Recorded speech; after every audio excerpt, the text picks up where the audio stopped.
you didn't get a chance to go today, but No, you were at the first. I was not actually at the first. You I were was not at here the first. I've worked on it for more than 6 weeks in Washington, D.C. Mhm. It's lots of times, Stephanie, people forget what all went into the March on Washington. All they think about are the glamorous speeches and that kind of thing. We had to get people from all over the South here on buses, in cars. They were not air-conditioned cars. They were not air-conditioned buses. In August. Yes. Late August. And these people didn't get driven to the hotels.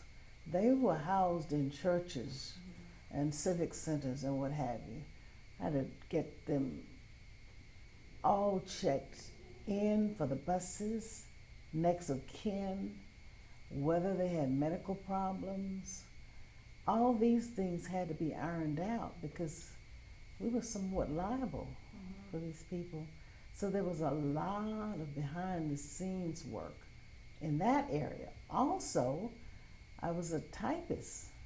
So all these different versions of the speech and everybody having their input. I was so exhausted of the day of the march. All I wanted to do was get on the airplane and head back to Atlanta.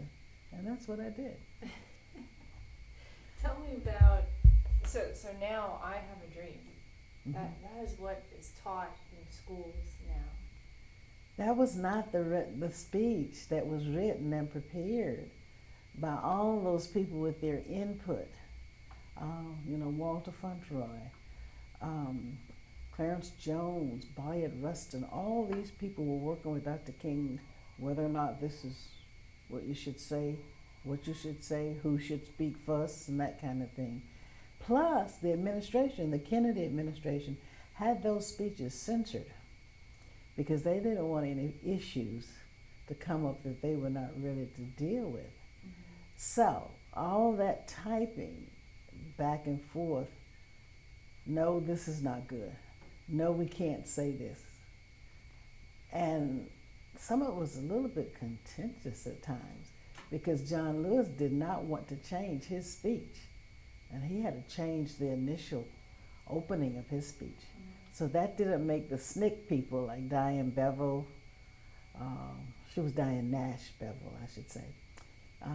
And a lot of the other SNCC people were very unhappy with Dr. King because he didn't insist that they be allowed to say what they actually wanted to say. So it was very draining. I was only 22, 23 years old. It was very draining. This is the first time I'd been involved in something like this big. So I just wanted to go home. What was your reaction when you first heard Dr. Martin Luther King's speech and what was actually said that day compared to what you knew was approved and written?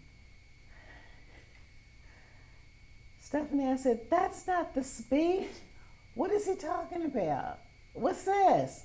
I was like, oh my goodness, all that work that went into this speech and listen at him. And everybody in the room, we were at the office, going, what are you talking about? And I said, that's not the speech, But then what he was saying was so great. I'm thinking glad, that he actually changed because what he said was certainly much more meaningful to me than what was on the paper. So I was happy, a little disappointed that all that work went into it and was not being used, but it was better. What he did was better. So he was going on the go, on the fly, right there? No, it's alleged, obviously I was not there on the stage, but as he was speaking, Mahalia Jackson, whom he loved, a gospel singer, kept saying, Martin, tell them about the dream. And I understand she just kept saying it. And that's when he just took off on this issue with the dream. And that's how the speech was named, the I Have a Dream speech. So we're 60 years later. Yes. make of the times that this